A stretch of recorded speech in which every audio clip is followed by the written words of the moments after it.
Good morning. Um, this was a study done in a tertiary referral center in UK, the Birmingham Midland Eye Center. In the West, the incidence of skin cancer is increasing, and 5 to 10% of skin cancers in the periocular area constitute large numbers. BCCs are the commonest subtypes, and surgical excision still remains the mainstay of treatment. Periocular BCCs are generally considered high risk if left untreated. And ophthalmologists still in the UK follow British Association of Dermatologists guidelines because ophthalmology per se does not have any definitive guidelines. So their suggestion is 4 millimeter excision margin for low risk and 5 millimeter excision margin for high risk cases. There is no guidance about histological margins. And the degree of subclinical spread has to be considered by us assessing the histological margins. And traditionally, 1 millimeter of histological margins have been accepted, but some studies, of which there are very few, suggest that greater than 0.2 millimeter is good enough for skin cancers.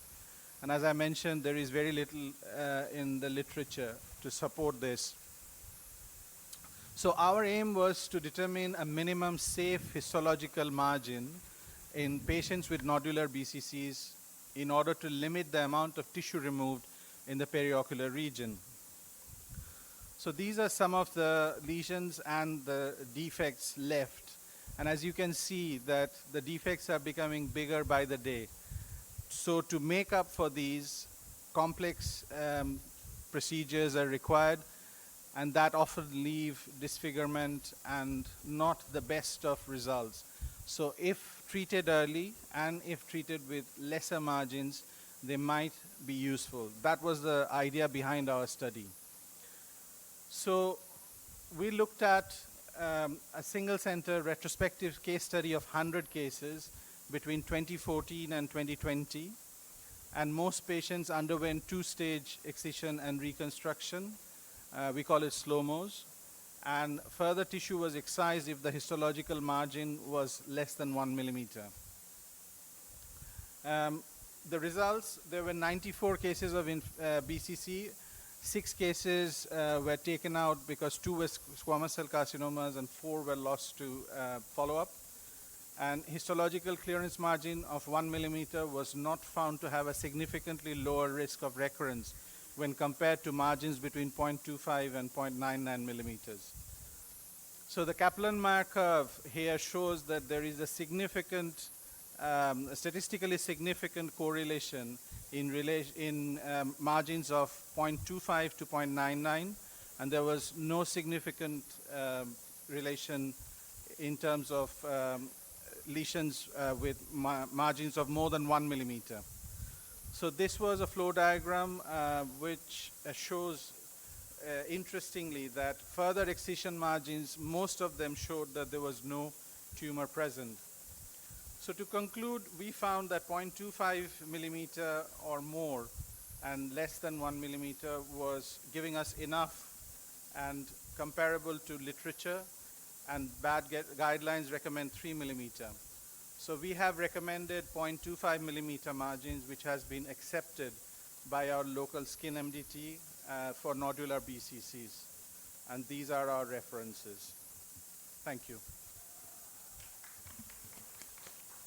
Thank you, sir. So just an observation that in that group that had margins less than 0.25, additional excision was done in all but 2, and no tumor was found in, additional tumor was found only in 1. But 4 cases in which no tumor was found actually had recurrences.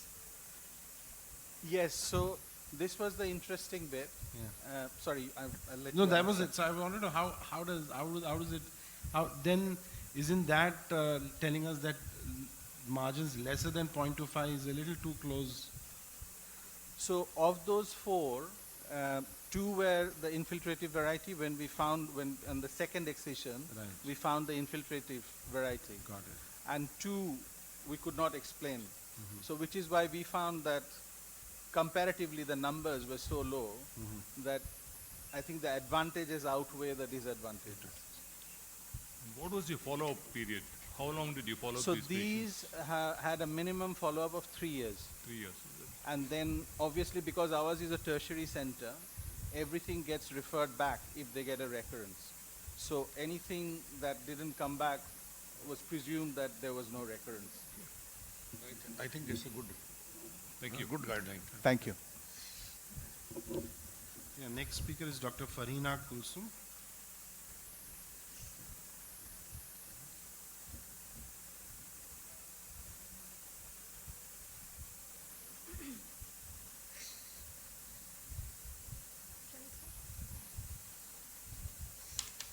Good morning, everyone. My topic for presentation is extraocular muscle pyomyositis, clinical pearls for diagnosis and management. I am Dr. Farina Kulsum, Fellow of Oculoplasty at Sadhguru Net Chikitsalaya.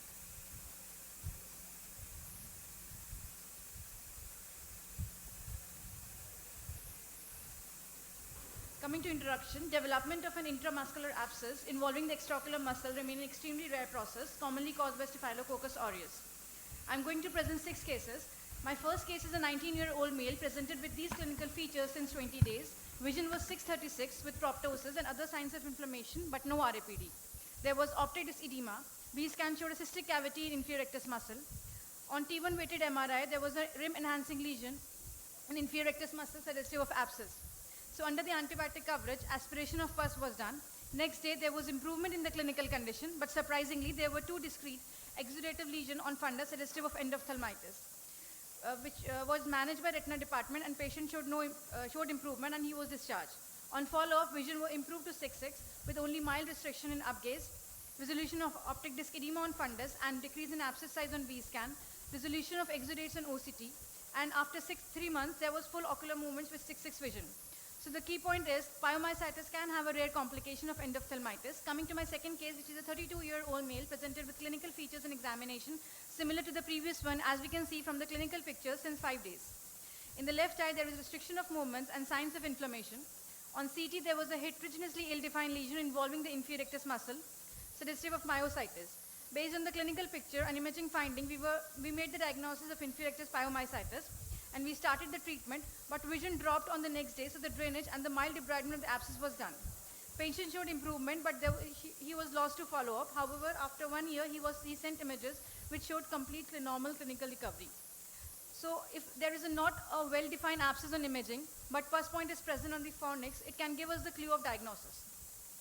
My third case is a 50-year-old male, diabetic male presented with a history of STI and these clinical features since 3 days. We can see from the presentation, it was from the picture, the presentation was very severe from the last 2 cases. Vision was hand movement with RAPD and increase in IOP. On CT, there was a heterogeneously lesion involving the lateral rectus muscle with stretch optic neuropathy. We started the antibiotic, but vision dropped to no PL in the next few hours, so the urgent lateral canthotomy and the drainage was done. Patient was shifted to IV Vanco. According to the culture report, there was improvement in clinical condition. After 3 months, vision improved to 360 with no limitation of movement. However, there was persistence of RAPD and optic disc pallor. So in any infection in immunocompromised patient should be dealt aggressively, as it can lead to irreversible vision loss. Proptosis and pyomyositis can lead to stretch optic neuropathy without intracorneal involvement too. Fourth case is a 4-year-old child with the most severe presentation. On examination, there was severe inflammatory signs in left eye. On CT, there was a large soft tissue density lesion in medial rectus with hypodensity in center with minimal enhancement. Treatment was started while we waited for GA fitness. On day 3, incision and drainage was done, and there was a gradual improvement in clinical condition. Patient was discharged. On 2 years follow-up, patient was completely fine. So the key point is case with this severe presentation can have a rapid and good prognosis with drainage of pus under antibiotic coverage. Fifth case is an interesting case who presented very atypically with deviation of eye, blur, and double vision in 7 days. There was a history of high-grade fever. We can see relatively quiet eye in the pictures. There is ESO-deviation, ocular movement restriction, and RAPD. On retinal examination, incidentally, there was CSR. We can see a cystic cavity on B-scan in nasal quadrant. On MRI, typical findings are suggestive of abscess. We started the treatment, but vision dropped, so aspiration the pus was done, and patient was shifted to linezolid according to CS. Patient showed improvement and was discharged, but unfortunately, there was worsening on follow-up. Therefore, oral steroids were stopped, and patient was kept in close follow-up. There was complete clinical recovery on 2 months follow-up, with resolution of SRF and abscess, as we can see from the B-scan. So pyomyositis can present as white eye too. Association of CSR is an atypical finding. Coming to the cyst case, which was learning for us, 11-year-old male presented with drooping, swelling, and fullness of upper lid since 5 days. On examination, we can see dystopia and restriction of extraocular movement. B scan showed a cystic lesion, but on CT scan, cysticercosis granuloma was diagnosed, so we started the treatment for cysticercosis.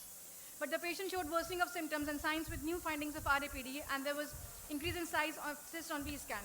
So urgent anterior orbitotomy with drainage was done. Patient showed improvement the very next day, and patient was discharged. After 3 months, there was complete resolution of signs and symptoms. So pyomyositis can be misdiagnosed with cysticercosis granuloma, so close suspicion is important. Only 14 isolated cases has been reported in the literature. Conclude. You have to conclude. Yeah. In conclusion, pyomyositis of extraocular muscle should be considered in any patient presenting with acute onset of orbital inflammation characteristic CT or MRI feature. Once the diagnosis is confirmed, incision and drainage or aspiration of the abscess, coupled with antibiotics, eradicate the infection. Prognosis to vision may depend on severity of infection, comorbidities, duration, and disease. Thank you.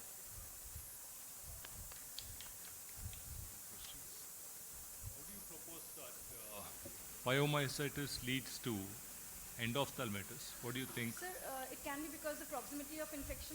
The abscess was just in the posterior, just in the retrobulbar space, and also it can be because of IND with that dissemination of infection could have occurred.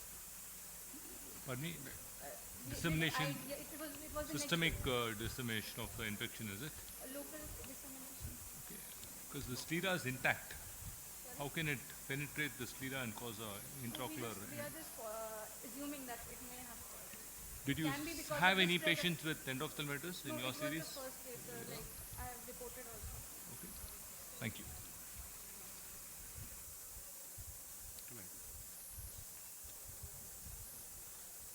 Dr. Himanshu Gaikwad is the next speaker.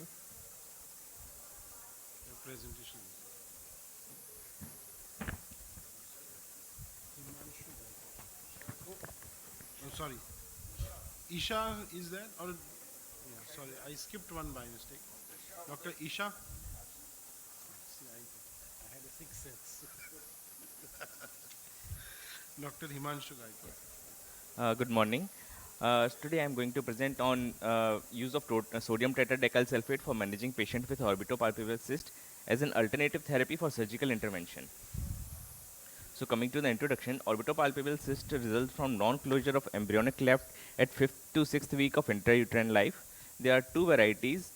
First is microphthalmia with cyst, second is orbitopalpebral cyst. So orbitopalpebral cysts have a tendency to grow and consequently requires treatment. So there are two treatment options. First is sclerosing agent after paracentesis, or either we can go for cyst excision. So in our study, we use sodium tetradecyl sulfate, which is commonly used sclerosing agent for varicose veins and venolymphatic malformations. So aim is to evaluate the efficacy of sodium tetradecyl sulfate as a sclerosing agent in patient with orbitopalpebral cyst and microphthalmia with cyst as an alternative for surgical intervention. So coming to material methods, it is a retrospective interventional case series of 7 cases of orbitopalpebral cyst with patient of more than 10 years of age who were treated with cyst fluid aspiration followed by injection of STDS injection into the cyst. Outcome measure was resolution of the cyst, that is more than 70% of the reduction.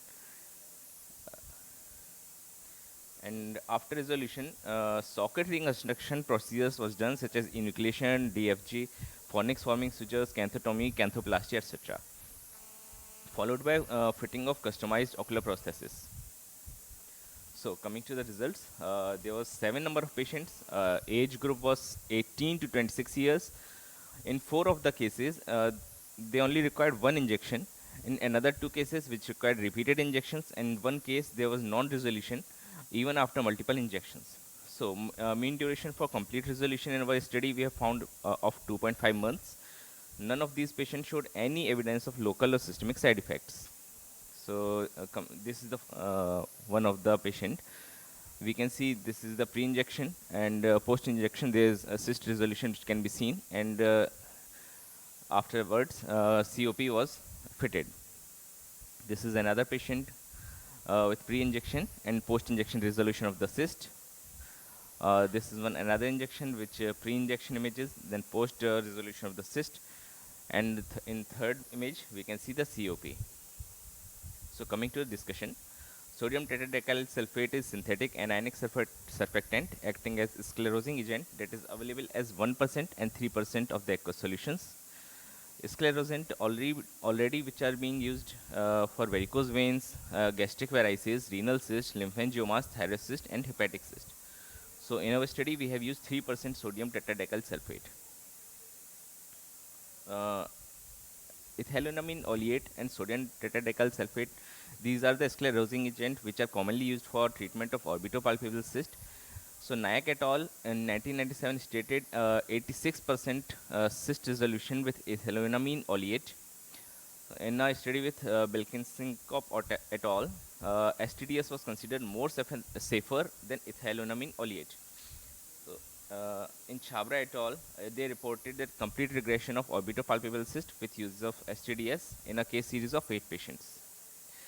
So known side effect of sodium tetradecyl sulfate is pain, urticaria, asthma, anaphylaxis, but these all are being reported with intravenous use only. So ethylenamine oleate has been reported side effects such as pleural effusion, pulmonary thrombosis, arrhythmia, right cardiac failure with intravenous use. So no serious complication were noted with use of both these drugs. So to conclude, injection of STDS as a sclerosant is very easy and effective and can be used for dissolution of orbitopalpebral cyst with no to minimal side effects. Thank you. What was the dose of sodium tetradecyl in your study? Ma'am, And according, which technique did you use for administering this particular case? ma'am, we have used, That you didn't mention in your study. Dilution. Yes. Did you dilute it? yes, no, we have directly taken the STDS from the froth of the froth, then we have injected directly into the cyst. And how much you injected? Ma'am, it is based upon the aspiration of the fluid, how much fluid we aspirated. Upon that, we calculate the dose of STDS to be injected. What percentage? 3% STD.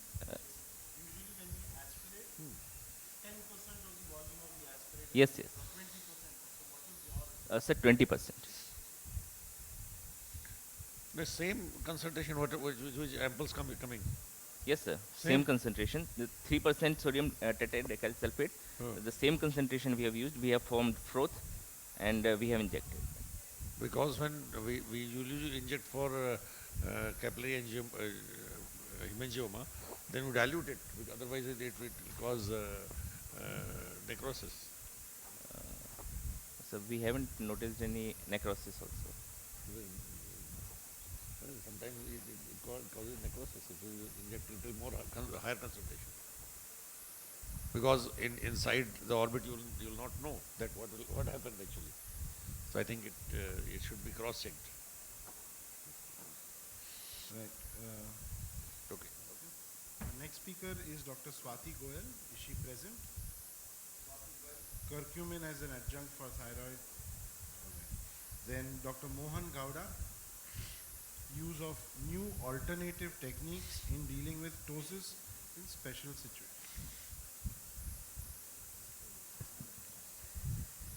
Good morning all.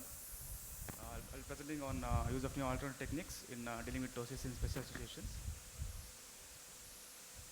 So as we all know, correction of ptosis is essentially surgical.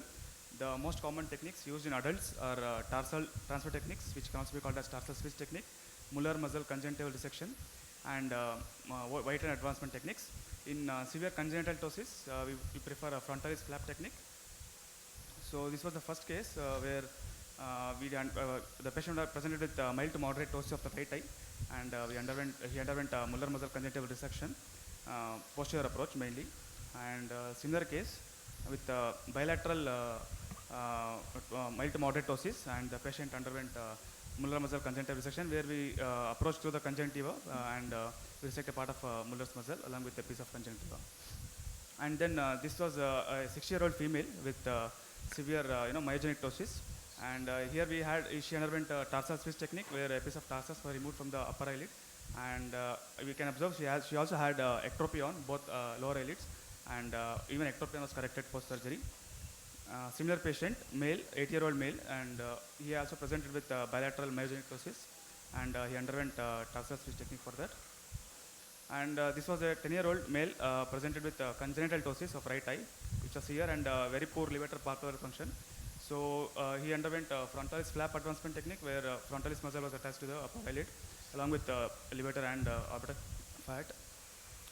This was again a case, a female child with left eye severe congenital ptosis, and she underwent frontalis flap advancement. So this was a 30-year-old female with mild to moderate ptosis. We went ahead with white line advancement, where the levator palpebral superior aponeurosis was advanced to correct the ptosis of the left eye. So basically all techniques gave satisfactory results. A few techniques required revision surgery. None of the patient developed any complications like exposure keratopathy, suture granuloma, or congenital prolapse. So the possible complications we expected were like undercorrection, overcorrection, lack of thalmus, or exposure keratopathy, eyelid contour defects, conjunctival prolapse or eyelash prolapse, or in a kind of suture granuloma. We couldn't find any of those in our cases. So concluding, the ptosis correction helps restore visual field. Multiple techniques depending on each case should be used. So selecting the right technique based on the type of ptosis is quintessential for optimal results. Thank you. Okay, one of your patient had markers and jaw winking phenomenon. So could you address his problem, that jaw winking phenomenon, along with the frontalis muscle advancement surgery? Yes, excitation of the nerve will solve this jaw winking. Excision of Excitation of the nerve. What do you mean by a tarsal switch technique? Is it? What was that? Tarsal? Tarsal transfer technique. Tarsal transfer technique. What is that tarsal transfer technique? A piece of tarsus from the upper eyelid is Please use my. a piece of tarsal from the upper eyelid is taken and put at the lower. A piece of tarsus from the upper eyelid is taken and placed in the lower lid. Is that what you're saying? How is correct the ptosis? If you take tarsus from the upper lid and put it in the lower lid. It was a full thickness or partial thickness? Sir? Full thickness tarsal plate, piece of what, tarsal plate or partial thickness? I'm not aware of the technique. Raghu can actually. Have you done it? Raghuraj, maybe you want to answer that for the audience, because all of us are a little curious about this. Yeah, please. Mike is right behind you.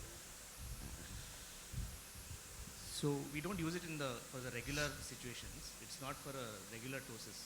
So we use this in cases where there is, in cases of CPEO, where the closure as well as the opening, levator function is poor. So what we do is basically the whole concept is basically you shift the palpebral fissure from below to above. So you shift the part of the tarsus while maintaining 4 millimeter margin, and shift the upper side of the, upper part of the tarsus to the lower lid. So the lower lid comes up, the upper lid also comes up, and then you suture it from inside. No, but you have the upper lid, lower lid, which is independent. It's separated. Correct. How can you switch the tarsus from the upper lid into the? You mean to say you'll excise the tarsus from the upper lid and then place it in the lower lid transconjunctivally? Is it? Transconjunctivally. And below the existing. So basically, you're trying to decrease the interpalpebral. No, we are shifting we're shifting it superiorly. Okay, but why do you want to place the tarsal plate in the lower lid? You might as well leave it, no? The upper lid will go up. But it will go up. Yeah, that's what you want, no? Yeah, we want the lower lid also to go up. We want the upper. Why do you want the lower lid to go up? Because the closure is the problem. So the closure is the problem. Closure is the problem in CPO patients, and previously we couldn't offer them much help with we would have to give a. Why can't you just put a silastic sling as what we normally do, then which you is have to adjustable? undercorrect it, and sometimes that it comes down, so you have a recurrence after. That's the whole idea is it's adjustable. So the patient has got exposure in future. You can always adjust it, and if you want, you can take it off also. This gives more predictable results, and I've been doing it for some time. So I feel it's a superior method to a sling, because you are just helping him get the visual field it will clear the visual field. Basically, it will help him in ambulatory vision, and many of these patients are quite old, so it helps in independence. And crutch glasses, many patients don't appreciate it. Even I have had cases where after sling also we've had to give crutch glasses because it recurs eventually. So, Okay. so that's. Thank you. Just a suggestion is that if I mean, the presentation with the photos were very impactful, but if there's a little more, say maybe like a compilation in terms of what was your methods, what is the etiology in which cases, and what was the procedure done and the results, that adds a little more method to the entire process. It should be more Structured. structured, especially on technique and indications.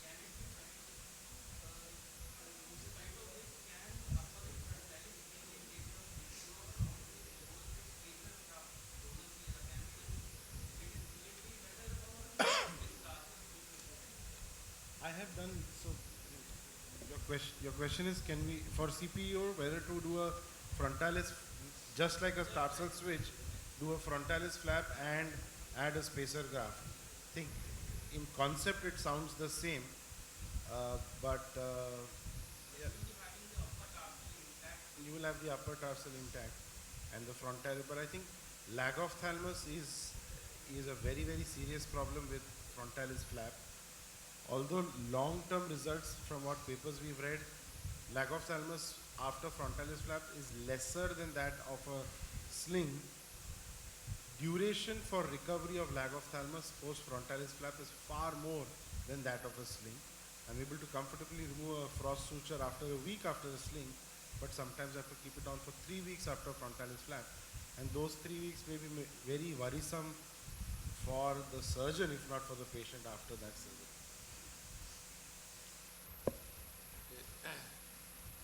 Next is Dr. Deepti Elizabeth Kurian.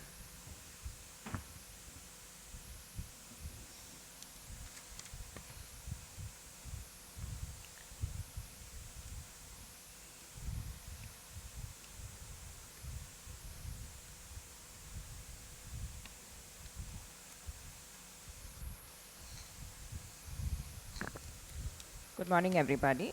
This is a study on orbital immunoglobulin G4 related disease, a disease of IgG4 positive plasma cells and fibrosis. So IgG4 related disease has systemic implications with no standard treatment protocol for orbital disease, and the factors affecting the outcome for orbital IgG4 disease are unclear. So although non-specific orbital inflammatory diseases usually present with signs of inflammation as seen on the right, IgG4 related disease of the orbit can vary from subtle proptosis to lacrimal gland involvement to aggressive orbital masses as seen on the left. So the aim of our study was to determine the proportion of IgG4 related disease among all non-specific fibroinflammatory diseases of the orbit and compare its clinical pathological characteristics, treatment outcome, and also compare the serum IgG4 level. It was a retrospective study over the past 8 years, and patients with prior treatment with immunomodulators, including steroids, were excluded. So we included 54 patients. And diagnosis of IgG4 was based on immunostaining, which showed more than 10 IgG4 positive plasma cells per high-power field and an IgG4 to IgG ratio of more than 40%. The most common primary treatment modality was pulse dose IV methylpred 3 weekly, with early concurrent immunomodulation with azathioprine starting with the 4th pulse. Complete response was declared in cases with complete radiological response or asymptomatic residual soft tissue after treatment for about 90 days, and recurrence if there was any activity within 90 days of stopping treatment and inactivity. So looking at the baseline features, they were similar in the IgG4 group and the non-IgG4 group, including bilaterality and even the serum IgG4 levels. There was significantly higher in the IgG4 group with a mean of 7.5 grams per liter. There was no difference in the signs and symptoms between the two groups either, and the tissue involvement radiologically was similar in both the groups, including lacrimal gland involvement, muscle thickening, and apical involvement. So both can present with lacrimal gland masses, muscle thickening, and intracorneal soft tissue. So pathological features, on the other hand, were starkly different between the two groups. And interestingly, although cases with storiform fibrosis were higher in the IgG4 group, overall the predominant form of fibrosis was lamellar and not storiform in the IgG4 group, as opposed to systemic diseases. And there was more of severe lymphoplasmacytic infiltration in the IgG4 group compared to the non-IgG4 group. Phlebitis, tissue, eosinophilia, perivascular fibrosis, and lymphoid follicles were significantly more in the IgG4 group. And of note again is that majority of phlebitis was non-obliterative as opposed to obliterative described in systemic diseases. Complete remission with primary treatment was seen only in 16% of IgG4 group compared to 34% in the non-IgG4 group. And an additional 25% responded to secondary treatment with other disease-modifying agents. Although not statistically significant, the overall complete remission was seen in 41.9% in the IgG4 group versus 56% in the non-IgG4 group. And there was a trend for more recurrence and an earlier recurrence in the IgG4 group compared to the other group.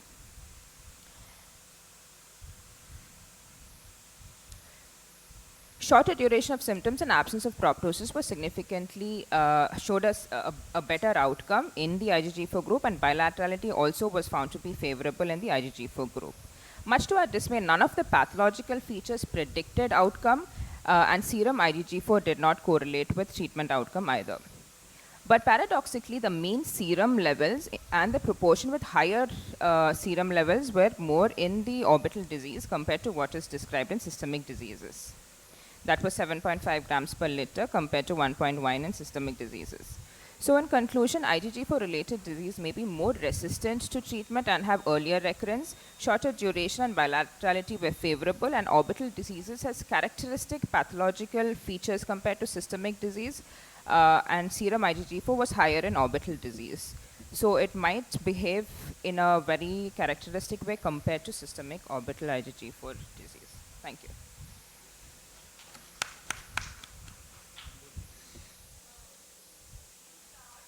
Tablet azathioprine in all cases, like IG4 related or non-IG4 related orbital inflammatory disease in Yes, your study? that was the modality of treatment, but we didn't start azathioprine in IG4 all. related orbital diseases, they are very recalcitrant. They don't respond. Correct. You need a better immunomodulatory agents to tackle this type of Right. IG4 related orbital. Yeah. So if there's a drastic or a dramatic response with the pulse dose steroids itself, we don't always start them on immunomodulation, but that was the case in most of the cases. Azathioprine we prefer that because it can be monitored easily by an ophthalmologist. It has a better pharmacodynamics. That's why we start azathioprine ourselves than referring to a rheumatologist. Otherwise, Ideally, in all these type of cases, must will take consult time. Correct. rheumatologist. Yeah. Because So nowadays better yeah. immunomodulatory agents are available. Okay. So it's better to switch over to the newer immunomodulator. Got it.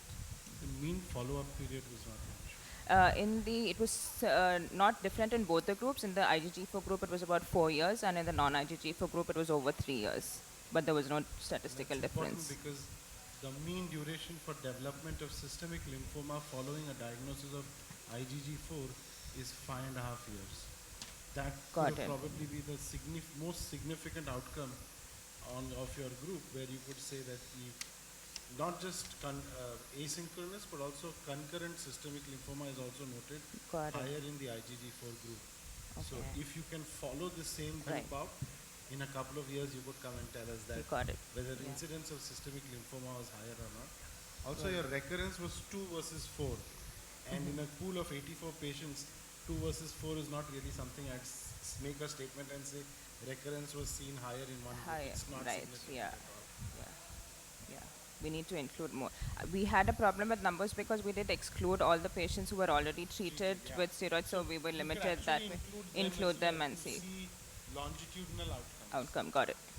Well presented. Okay. Thank you.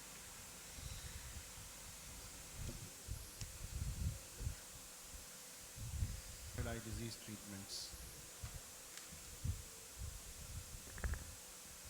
A very good morning, everyone. So I'll be presenting our work on efficacy and safety of weekly UGOGO protocol versus 3 weekly low-dose intravenous methylprednisolone in thyroid eye disease, a prospective randomized controlled trial study. We have no financial disclosure. Well, thyroid eye disease is a sight-threatening condition where the most important pathology mechanism is the activation of the orbital fibroblast.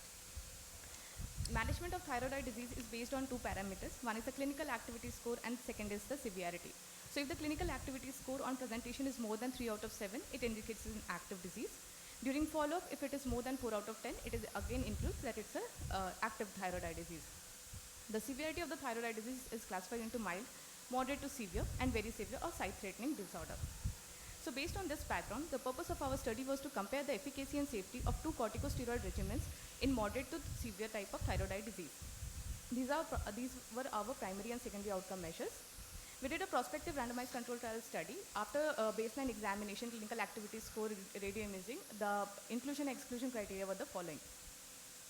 So the treatment regimen, we had 146 eyes of the 88 patients. They are all underwent simple randomization procedure. The first group was the group 1. They were divided into 2 groups. Group 1, which was 3 weekly dose. So the first pulse was given 500 milligram for 3 days, making it 1.5 gram. This was followed by every 3-week cycle for the next 5 pulses, making it total of 4 gram. The second group were the patients who were undergoing UGOGO protocol. So the first 6 pulse was 500 to 750 milligram for 6 weeks. And this was followed by 250 or 500 milligram for next 6 weeks, with or without immunomodulation. The baseline characteristic of both the groups were nearly similar. However, the compliance was much better with the 3 weekly group compared to the weekly group. Both the groups nearly needed the same amount of immunomodulators. The baseline visual acuity was also similar in both the groups. The visual acuity improvement was also nearly comparable in both the groups. The reduction in the clinical activity in both the groups were comparable and clinically significant. This was the patient who had clinical activity score of 5 out of 7, who underwent 3 weekly cycle, and after that the activity score was 1 out of 7. This was the patient who underwent a weekly cycle for the weekly UGOGO protocol, and after the treatment, the CAS score was 0. The reduction in proptosis in both the groups were comparable, and this was also clinically significant.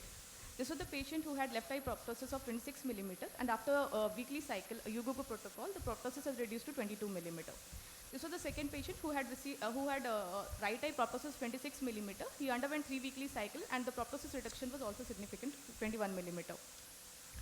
The resolution in diplopia was much better in 3 weekly cycle compared to the weekly cycle, and that was clinically significant. This was a patient who had inferior rectus hypertrophy, as you can see here, and the diplopia was present in the primary and the down gaze. He underwent weekly pulse cycle for the 12 with, along with mycophenolate treatment, and there was resolution of diplopia, and movements were also better. This was another lady who had gross proptosis and diplopia in nearly all the gazes. She underwent 3 weekly cycle for the 6 cycles along with azathioprine, and there was reduction in the proptosis and reduction in the diplopia too. The side effects in both the groups were comparable. If you look into the different types of randomized control trial studies, well, the one with the 3 weekly, the 4 gram, the one with the 4 gram was nearly the results were nearly comparable to the high dose monthly cycle, along with the lesser number of side effects, which were minimal and conservatively managed. So to conclude, 3 weekly low dose IVMP appears to be a promising and efficient therapeutic approach for thyroid eye disease. The administered dose of 4 gram when compared to the traditional weekly regime ranging from 4.5 to 7.5 gram is a comparable clinical outcomes. Enhanced patient compliance along with superior diplopia resolution and fewer side effects were the benefits of this part. And the streamlined regime not only simplifies the treatment process but also contributes to a more favorable patient experience, emphasizing the potential for improved overall management of thyroid eye disease. Thank you so much.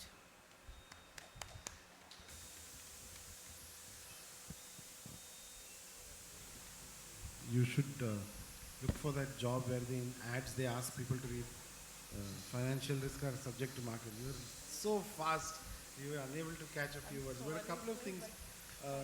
What was the need for the percentage of patients that needed immunomodulators? In both groups, were they comparable? Yes, sir, they were comparable in both the groups. Fundamentally, I had a question. If you are including patients who required immunosuppression, won't that be a confounding factor given that the drugs that they use for immunomodulation, the duration for which they are on immunomodulation differs, but the endpoint at which we are looking for resolution is the same. So that may be a confounding factor for both groups. Sir, actually we were not starting the immunomodulators from the beginning. At the 4th cycle and in the UGOGO at the 6th cycle when we were looking at that. So depending upon the response, if there was activity was still there, or if there was suboptimal response, then only we were including the immunomodulators, not from the beginning. Right. So that point where you start or need immunomodulator is the journey that only corticosteroids have taken you for. Yeah. So that could have been the point to see how many patients have partial resolution, good resolution, or persistent disease after initial 3 weekly or the Hugo protocol? We'll consider that for sure, sir. We'll And definitely also, consider that. how many needed oral steroids in either group? None of them, sir. Just one question. In your inclusion criteria, did all these patients have active thyroid eye disease? Yes, sir. Moderate to severe thyroid eye disease. Active. Because in the photographs, most of them had surprisingly white eyes. Most of the patients also, not many had really congested, angry-looking eyes at all. They're all looking like chronic thyroid eye disease patients who would actually need surgery. So I couldn't see any angry-looking, congested eyes. Most of them looked very white and. Maybe, sir, because of the color format. But They're all new yeah, patients, is it? New active thyroid eye disease patients, is it? New, Okay. new, Thank live you. patients.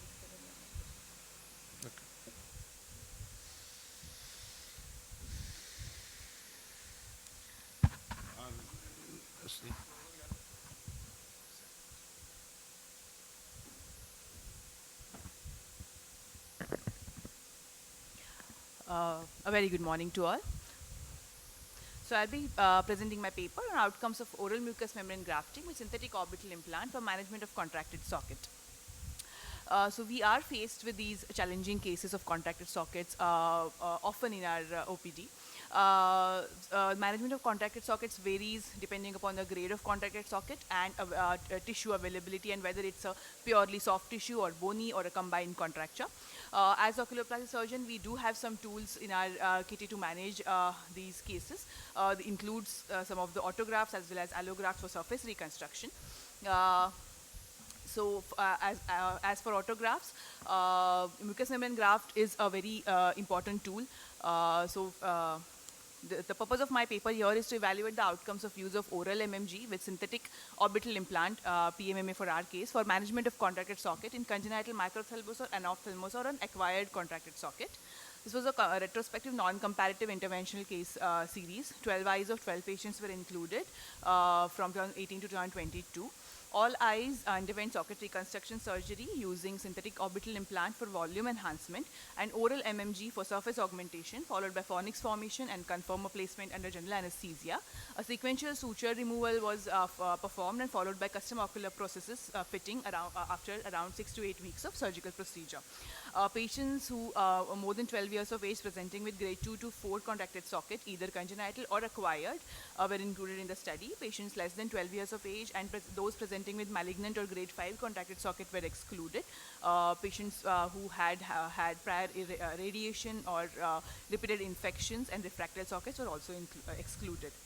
So at presentation, maximum patients presented with congenital microphthalmos and equally as acquired anophthalmos. Those were the patients who had undergone enucleation or evisceration at a prior date.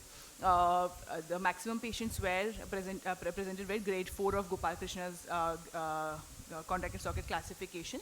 Mean age being 23.8 years with a slight female preponderance, 7:5 ratio. Cosmetic disfigurement was the most common presenting feature, and inability to hold the processes came after. 2 patients had history of constant use of stalk shell prior. Enucleation without an implant was performed in 1 patient, and symboliform release with amniotic membrane grafting was was seen in 2 patients. So these are these prior surgeries before presenting to us. So some of the results. So this is a young lady presenting with congenital microphthalmos who underwent socket reconstruction with synthetic implant and mucous membrane graft for surface augmentation, showing good socket reconstruction, healthy socket and lining with a cosmetically acceptable placement of implant. So this was a case who had undergone enucleation at the age of 2 years, but without an implant placement. She presented with post-enucleation syndrome and contracted socket. Post-surgery, she did have a little bit of superior circus deformity, however acceptable cosmetic outcome. Similarly, a patient after repeated prior surgeries presenting with contracted socket, and the post-surgical outcome was satisfactory. So this is how the well-epithelialized surface with deep fornicis looks in the post-operative period after mucous membrane grafting and ocular implant. So this was a patient where we had a wound gape at 3 weeks post-operative period. However, amniotic membrane grafting for the gape and continuous monitoring did heal this defect completely. So we present these outcomes. All of our patients achieved good volume augmentation and deep fornicis post-operatively, allowing for good custom ocular processes fitting at the mean follow-up of 20 months. One patient showed wound gape in early postoperative period and was treated with resuturing and AMG. A close alternative available for these patients is dummies fat graft or porous polyethylene implants. Okay, so a couple of my limitations. I had a small sample size, no comparative analysis, and no objective COP assessment was made. However, the surgical procedure did successfully reconstruct the ocular cul-de-sac and stabilize the orbital processes and implant. Thank you.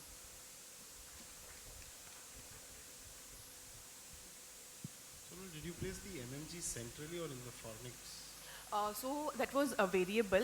So I like to use the host conjunctiva as much as possible for the fornices. So after the transverse conjunctival incision, depending upon the status of conjunctiva, if there are extensive fibrotic bands from prior symbrefron formation, I might need to replace them with MMG as well. However, the tarsal conjunctiva and the deep fornical conjunctiva, I try to provide with the existing host conjunctiva, and the MMG covers the rest of the ball implant. I have not, we have not done any of the scleral wrapped implants, and in the small series though, but however, I did not find any implant extrusion complication because of lack of closure. The key point here is probably finding the residual posterior tenons capsule and implanting the implant over there, and strong wound closure. What is the choice of your implant? What implant did you use? So PMMA implants. PMMA, is it? What advantage do you feel this has over a dermis fat graft?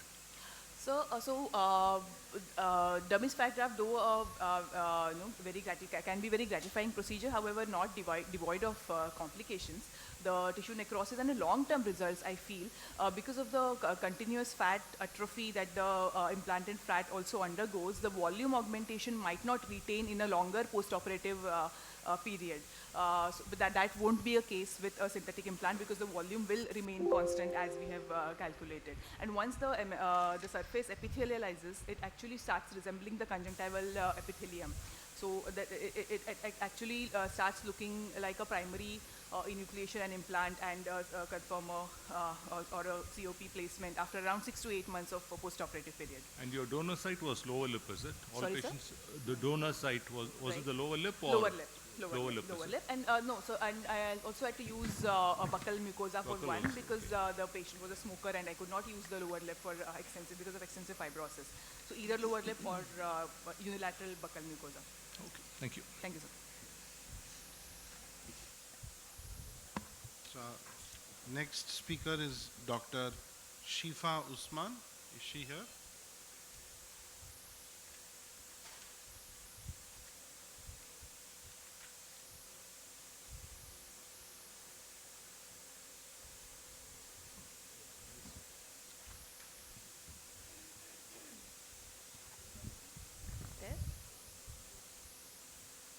You can see it's loaded here.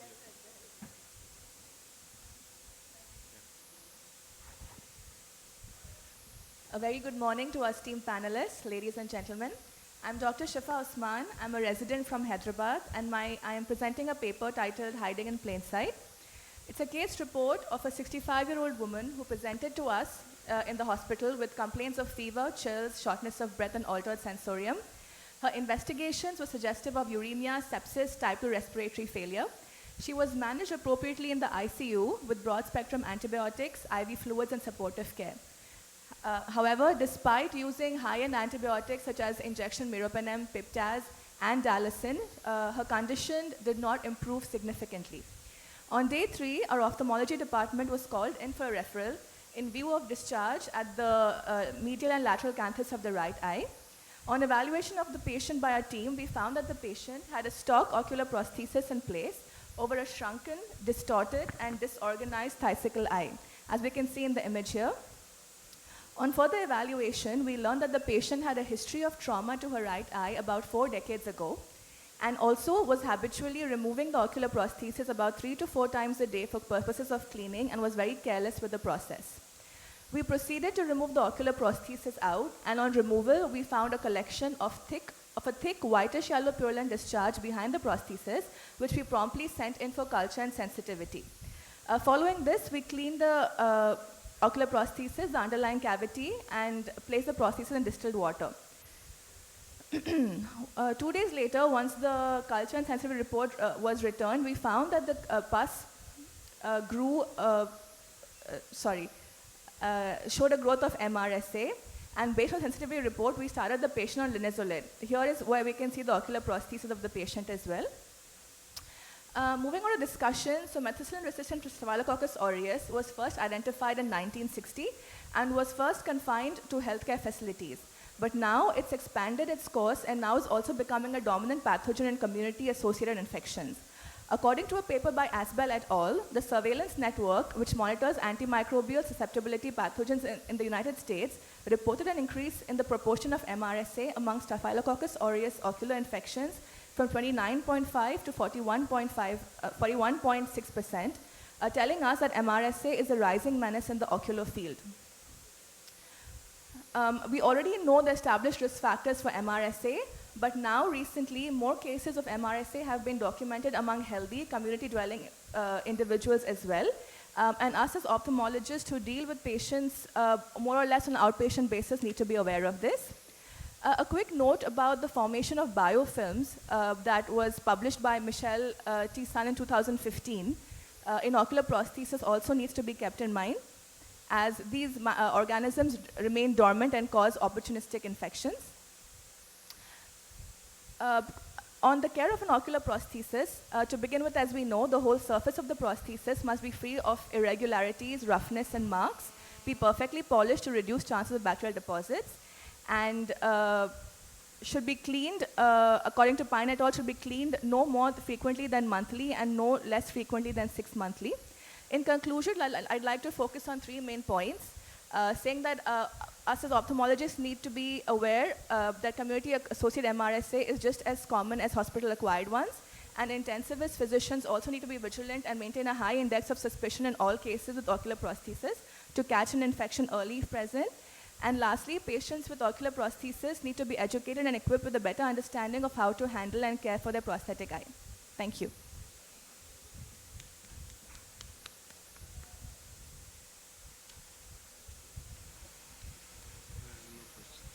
Do you agree that the prosthesis has to be cleaned only once a month? So that's what I found in the literature, sir. But I would expect it to be washed a little bit more frequently than that. Maybe 15 days, 2 weeks. Yeah, because once a month I think is very long. Yeah. Yes.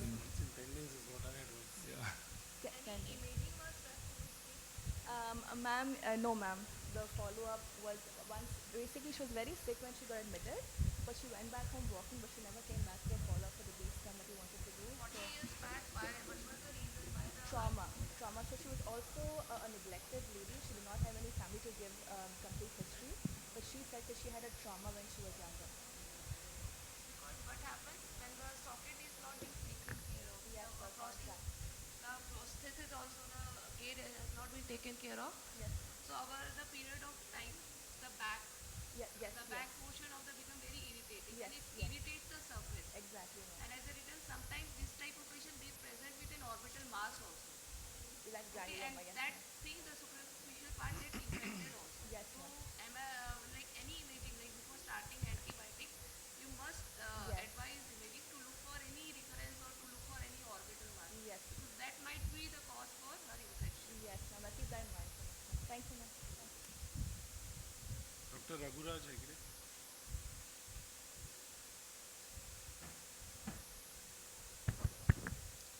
Good morning. So I'll be presenting clinical pathological spectrum of IgG4 related orbital disease and management and outcomes.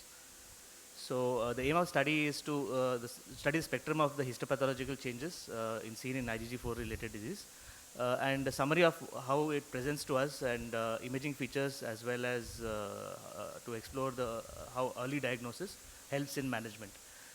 Management of principles and outcomes, and also IgG4 related disease is actually a systemic disease with localized presentations. It can be completely systemic, or it can be managed in a localized presentation, but it is always a systemic disease. So we have to treat it as a systemic disease, and the treatment also will reflect that. So this study was basically a multicentric study involving 4 tertiary hospitals in the same city, Bangalore, over 12 months. So we had 15 cases in the 12 months. The basis of diagnosis was on the criteria of the Gogo H et al. In 2014. That's for the ophthalmic IgG4 related disease.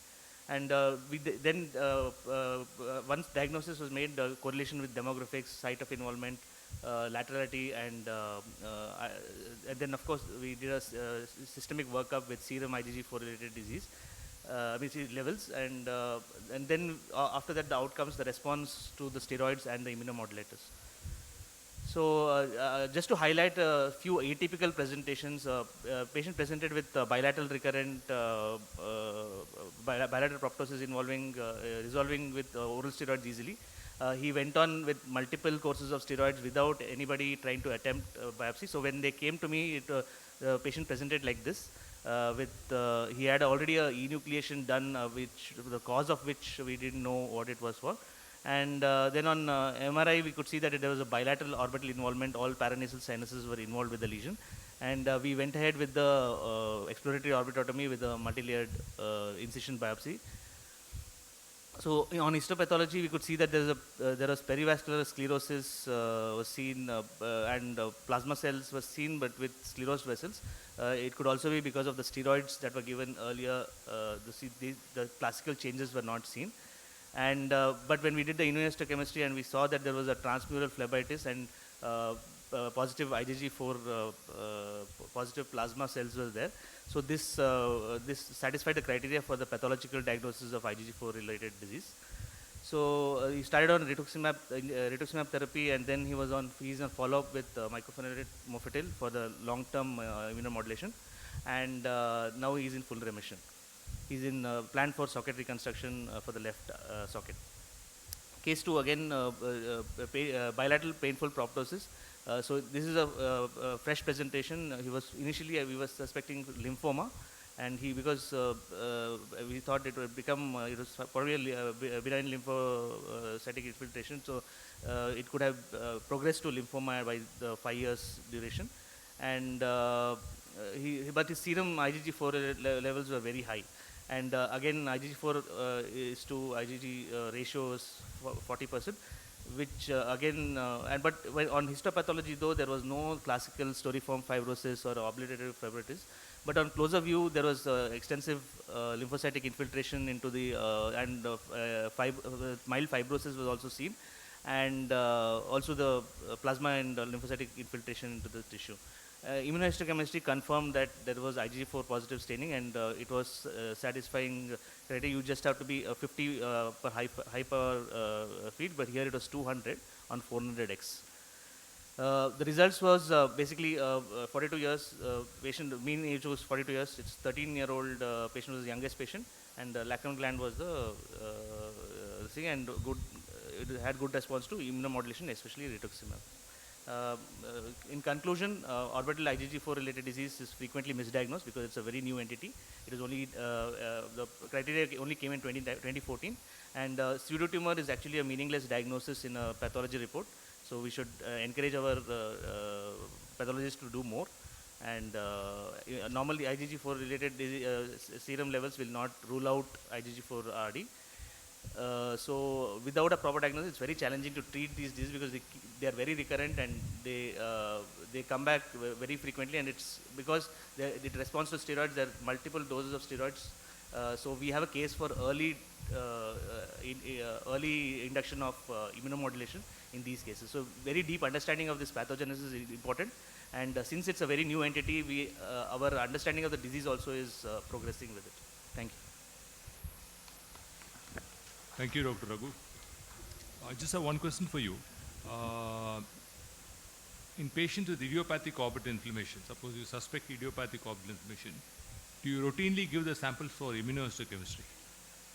No, I let the pathologists take a call on this, but many of the general pathologists, they don't go ahead with immunohistochemistry. But we have a ophthalmic pathologist in Bangalore. So I go by what the pathologist says, and if they are suspecting, and because their clinical suspicion is very high, in many of these cases they didn't have a classical storiform fibrosis and those things, so a general pathologist would not send to IHC. But For her, she has seen that lymphocytic infiltration and gone ahead and ordered IHC staining, and she was right. So basically, it's experience of the pathologist also matters. So I go with what the pathologist says. So most of the diagnosis that we are making, and the more diagnosis of IgG4 they are making, is because pathologists are getting better and they are diagnosing this entity, and so we have to push our pathologists to do more and see more, and our clinical suspicion also has to be very high. So we have to rule out IgG4 related disease in many of these cases which were earlier labeled as pseudotumor. Because usually what happens is when we send the samples, in a case with idiopathic orbital inflammation, the pathologist gives a report saying this is the standard report. No? So in many of these cases, if I'm not sending it, if it's gone to a third person, so I get this blocks back and I send it to my pathologist to have a review, because diagnosis is very important. Only then we will be able to go forward with which immunomodulators will work. Because steroids is not the answer for the long-term therapy. Because I can see without immunohistochemistry, it's very hard for you to make a diagnosis of IgG4 disease. So all my cases, if they have done a biopsy elsewhere and they've done, I get the blocks myself and get it seen by my pathologist. Thank you. Thank you.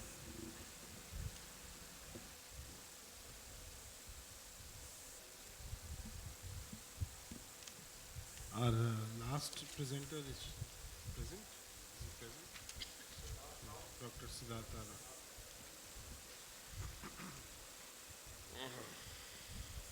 Good morning, everyone. I'm Siddhartha Rao, here to present my study on the evaluation of timolol gel in the management of periocular pyogenic granulomas. These are benign acquired vascular lesions arising from the skin and mucosa, of which the conjunctiva is a rare site. The patient is present to us as a cosmetic blemish and and with repeated episodes of bleeding from the lesion. The current management options are complete excision, which leaves a large scar, shave excision, which has a high recurrence rate. Other options include cautery, cryo, lasers, and intralesional sclerosants. Medical management is still upcoming, not commonly used, but it has been described. Beta blockers like timolol and propranolol are believed to act by inducing vasoconstriction, causing apoptosis of capillary endothelial cells and possible downregulation of VEGF and fibroblast growth factors. It is non-invasive, doesn't require anesthesia, easy to use, and has minimal adverse effects. There have been a few studies on timolol drops in periocular pyogenic granuloma, but so far none on the gel formulation.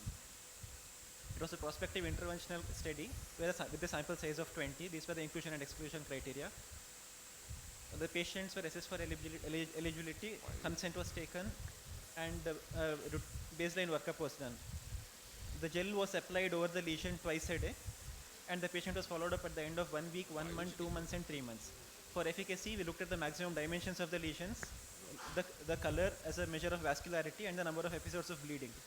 The safety profile, we looked for the systemic side effects, that is bradycardia and hypotension, vision, IOP, and test for dry eye. We classified the response as excellent, good, fair, and poor depending on the amount of reduction. These were our results. There was a significant reduction in the dimensions of the lesion, as can be seen. 20% of the patients had complete reduction, complete disappearance of the lesion at the end of 3 months. 55% had more than 50% reduction. 20% had fair reduction, and 1% had no response.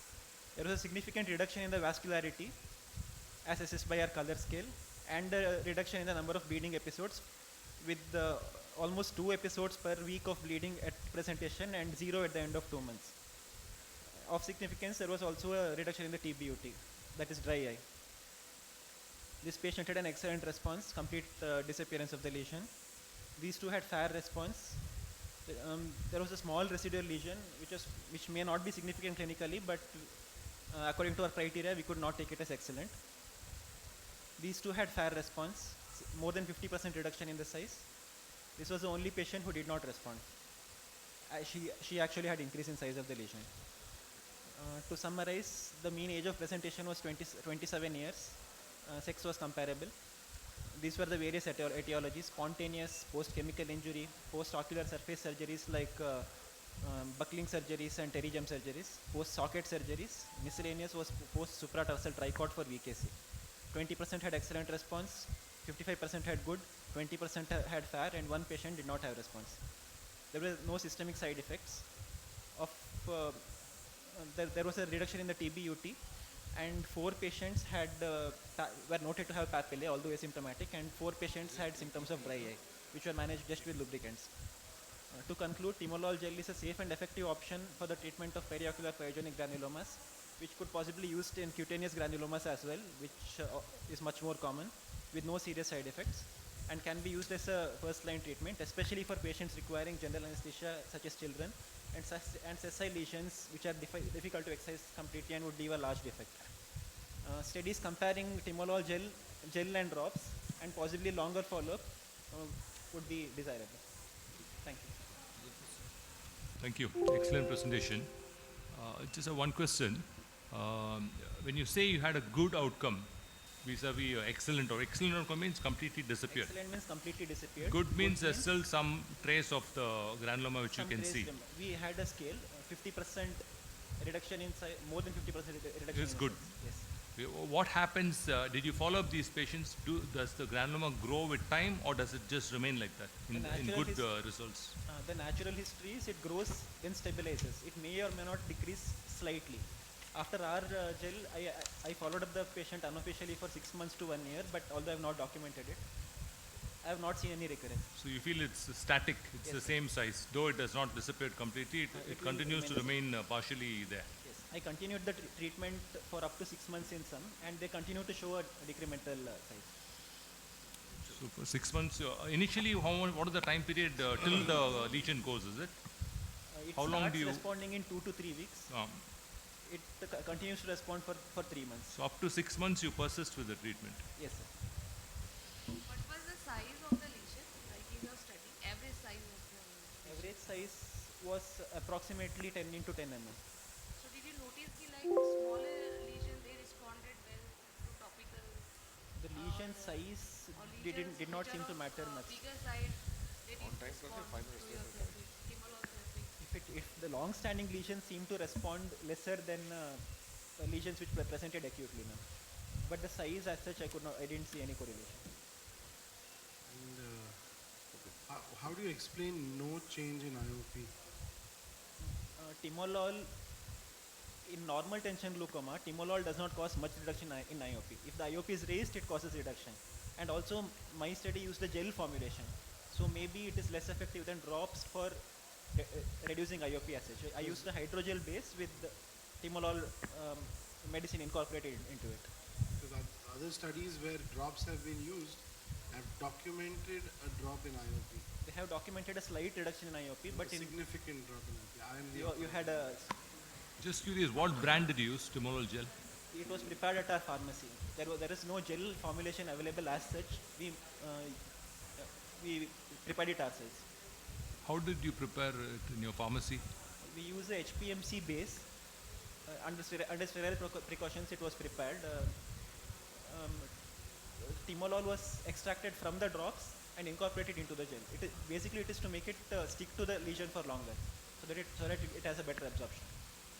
So you keep making it every week, is it? Yes, sir. Because it's preservative, obviously preservative free. It is preservative free. The patients take it every week. It's not available commercially. Not yet, sir. So my question is, you said you had to use it in patients for up to 6 months. I mean, in practice we see that a maximum of 8 weeks duration with drops is adequate for these lesions. 6 months seems too long. The lesions which respond, majority respond within 3 months. The lesions which have some response, if you continue to use them for 6 months, they continue to reduce in size. Thank you. Thank you. So with those, close the session. We should close the session. Now we can have a photograph with. Yes. Then all the